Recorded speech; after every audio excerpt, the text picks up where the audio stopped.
This is the gaming channel. The following review will contain spoilers. SpongeBob SquarePants Battle for Bikini Bottom Rehydrated is a remake of the original Battle for Bikini Bottom game, the first being released in 2003 and the remake in 2020. I never played the original, so playing the updated version of a game first would prove to be an interesting experience for me. Overall, I think the game is good but not fantastic. The visuals are one of the best aspects about it. The colours are bright and vibrant while the game looks graphically polished. An interesting move in this remake was the decision to use the original recorded dialogue from 2003 and remaster it. This decision was and is something I'm okay with. Consequently, the voice actors for Mr. Krabs and Mermaid Man remain the same, not the original voice actors from the show. Clancy Brown voiced Mr. Krabs in the show, and Ernest Borgnine as Mermaid Man, but they didn't voice their characters in Battle for Bikini Bottom. As a result, Joe White voiced both characters. As I played through the game and got used to Joe White's portrayal of Mr. Krabs' voice, I warmed to it and thought he did a decent job. As for Mermaid Man, I wouldn't say he was as consistent. There were times where he did sound like Ernest Borgnine's Mermaid Man, but there were too many times where he didn't really sound like he had an old voice and was someone imitating an old man's voice. Despite that, he didn't do a bad job as Mermaid Man.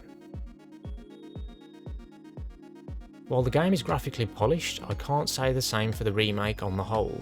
Numerous bugs and oversights exist. One such bug occurred when I took a taxi from downtown Bikini Bottom to SpongeBob's house when I was playing as Sandy. This allows you to play as Sandy in SpongeBob's house, something that shouldn't be possible because you can't play as her in Bikini Bottom, only SpongeBob. If you interact with the same objects you are able to with SpongeBob, it will work, and when SpongeBob is meant to speak, you will see Sandy instead, and she is speaking his dialogue in his voice, and her mouth is moving too. It's a funny bug, but one that really should have been fixed by the time I started playing the game in January. Another example was after Robo Patrick did his industrial waste spin attack, and I could hear a continuous looping sound effect which didn't stop until after the cutscene that plays once you defeat the boss. Unfortunately, during this cutscene and another one which played during the boss fight, the sound effect can be constantly heard. Therefore, it was difficult to hear what the characters were saying.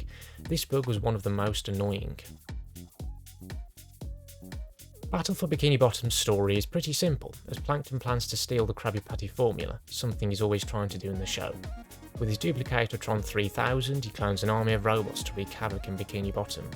Your, or SpongeBob's aim, is to defeat the robot menace by collecting shiny objects, which can be spent on golden spatulas, and which can unlock more areas. Golden spatulas are also found throughout Bikini Bottom and the other locations in the game. When SpongeBob leaves his house, he speaks to Plankton, and Plankton manipulates him into helping him stop the robots, and makes a deal where he will give SpongeBob a lot of golden spatulas if he helps him get back into the chum bucket, which SpongeBob unsurprisingly accepts because he is gullible, like his friend Patrick. Plankton is purposefully not good at being a villain, as in this conversation and others he has with SpongeBob throughout the story, it is obvious that he is behind the robot menace, and he essentially gives this away multiple times in conversations with SpongeBob. He even forgot to make the robots obey him by forgetting to set the Duplicatotron switch to obey. Despite SpongeBob, with the help of Patrick and Sandy, playing into his hands and getting enough golden spatulas to allow himself, Patrick, Sandy, Squidward and Plankton to get into the lab, Plankton still doesn't regain control of his robots due to the fact that they are obeying his robot version. He made a robot version of himself, and a massive robot version of SpongeBob with a Duplicatotron. Robo SpongeBob, with the assistance of Robo Plankton, serves as the final boss of the game. This final boss, and finale, did not disappoint. SpongeBob defeats his robotic version, and all that's left is to deal with the rest of the robots left in Bikini Bottom. After the original ending, once you defeat the last boss, there is another you can watch when you've collected all the golden spatulas. This ending simply consists of the game's characters singing the SpongeBob SquarePants theme song in the Krusty Krab. I found this 100% ending to be a bit disappointing, but I believe that mainly kids will like it. Other boss fights include Robo Patrick and Robo Sandy, meaning that robot versions of Patrick and Sandy must have been created by Plankton with the Duplicatotron as well. The story is not hard to follow and is a fun, entertaining, enjoyable and humorous plot which is typical of the SpongeBob SquarePants universe. Gameplay wise, Battle for Bikini Bottom Rehydrated is a platformer with an open world Bikini Bottom and a fair amount of challenging gameplay, such as numerous puzzles. Numerous locations from the show can be explored, 13 of them serving as the main areas where 8 spatulas can be collected from each, with the addition of socks, Patrick's socks, that can also be obtained. Other familiar locations not featured on the map can be visited as well. These locations are smaller though. Sandy's Treehouse and the Krusty Krab are two of these, and while the main parts of them can be visited and explored, other rooms or parts of them we know and which appear in the show unfortunately cannot be. Although it is worth mentioning that Sandy's Treehouse and the Krusty Krab exist within Bikini Bottom, a location on the map, meaning they are parts of that location.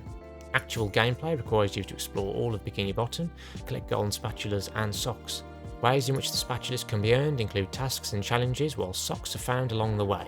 Golden spatulas, socks and shiny objects serve as currency, with shiny objects being the common one that can be collected all over Bikini Bottom. Spatulas unlock more locations and areas of Bikini Bottom which contain the locations on the map. I'm always a fan of open world games because of the exploration factor. Unsurprisingly, boss fights occur in the game and they get harder, more inventive and interesting as the game progresses. SpongeBob, Patrick and Sandy are the three playable characters in the single player mode, with Patrick or Sandy serving as the alternative playable character in different locations. All three have a range of abilities, which all have their own uses. Personally, Sandy and SpongeBob are my favourite characters to play as, mainly due to their abilities. Every location looks familiar when compared to the show, but is reimagined for the game. I'm a fan of how all the locations look, but I prefer some more than others when it comes to what these locations require you to do in order to get more spatulas, for example. I would say my favourites are the Flying Dutchman's Graveyard, SpongeBob's Dream and Rock Bottom due to how unique they are. Every place is unique, but these three stand out more to me, thanks to what I just said, their soundtracks, how they look, how you have to traverse them, and what they require you to do, traversing them being part of that. I'll add that there's a multiplayer mode, but it's rubbish. The gameplay is repetitive and it can quickly get boring. It would for me anyway. The sound and sound design includes sounds and sound effects heard in the show, as well as others which fit in the game. There are a number of instances where sound effects are missing or lacking. Bugs could be at play here, but who knows. The music used for every location on the map suits the place. My favourite soundtracks are the ones used in Goo Lagoon, SpongeBob's Dream and the Flying Dutchman's Graveyard. Regardless, they're all great and are good to listen to. This game's soundtrack really is a highlight of the game. In conclusion, SpongeBob SquarePants Battle for Bikini Bottom Rehydrated is a fun and challenging but flawed game. The problems which I've mentioned that are associated with the game still need to be fixed. Hopefully they are, yet that is looking less and less likely. When it comes to bugs, what I can at least say is from memory, none of them were game breaking and do not affect your progression through the game, even though some do affect your experience. Thanks to these problems, it seems like the game is rushed and a remake of a game shouldn't have all of these issues. Ideally, it needs to be as good as the original, if not better, while providing improvements. Either way, this is not a bad game and I recommend it. I imagine that many SpongeBob fans will get much enjoyment out of it.